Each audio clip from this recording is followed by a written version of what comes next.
गांव का सबसे ईमानदार आदमी चोर कहलाया जा रहा था। अगर सच सामने नहीं आया तो उसकी सालों की कमाई हुई इज्जत एक पल में मिट सकती है। सरपंच जी, मेरे घर से 50,000 रुपए चोरी हो गए हैं। ये मेरी जिंदगी भर की कमाई थी। क्या किसी ने चोर को देखा है? मैंने देखा था सरपंच जी। रात को रामू सेठ जी के घर के पास घूम रहा था। अरे रामू, हमें यकीन नहीं हो रहा। ये सब झूठ है। मैंने कोई चोरी नहीं की। मैं निर्दोष हूं। तो फिर तुम मेरे घर के पास क्या कर रहे थे? मैं वहां गया ही नहीं था।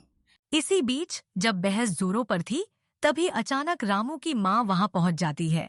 सरपंच जी, मेरा बेटा गरीब है, लेकिन उसने कभी चोरी नहीं की। मुझे अपने बेटे पर पूरा भरोसा है। अब मामला और भी गंभीर हो चुका था। हर किसी की नजर सरपंच के फैसले पर टिकी थी। शांत हो जाओ सब लोग। अब फैसला सबूत के आधार पर होगा। सच्चाई जानने के लिए सरपंच ने नौकर से पूछताछ शुरू की। सच सच बताओ, तुमने रामू को आखिरी बार कितने बजे देखा था? सरपंच जी, मैंने रामू को रात के 10 बजे देखा था। रामू बिना डरे पूरे आत्मविश्वास के साथ बोला। यह नामुमकिन है। रात के 10 बजे मैं मंदिर में था। रामू की बात सुनकर मोहन सेठ ने तुरंत सवाल किया। क्या तुम्हारे पास कोई सबूत है? हाँ, मंदिर के पुजारी जी। तभी पंचायत के बाहर से एक तेज आवाज सुनाई दी। वह आवाज मंदिर के पुजारी की थी। रुको, रामू सच कह रहा है। वह पूरी आरती के दौरान मेरे साथ था। पुजारी की बात सुनते ही सबके मन में रात का वह दृश्य ताजा हो गया। तो फिर चोर कौन है?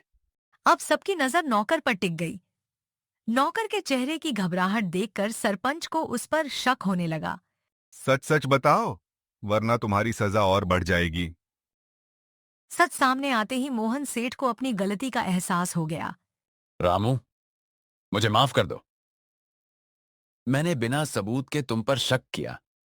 कोई बात नहीं सेठ जी, सच सामने आ गया, मेरे लिए यही काफी है। सरपंच ने पूरे गांव की ओर देखा और कहा, याद रखो, गरीबी कभी जुर्म नहीं होती।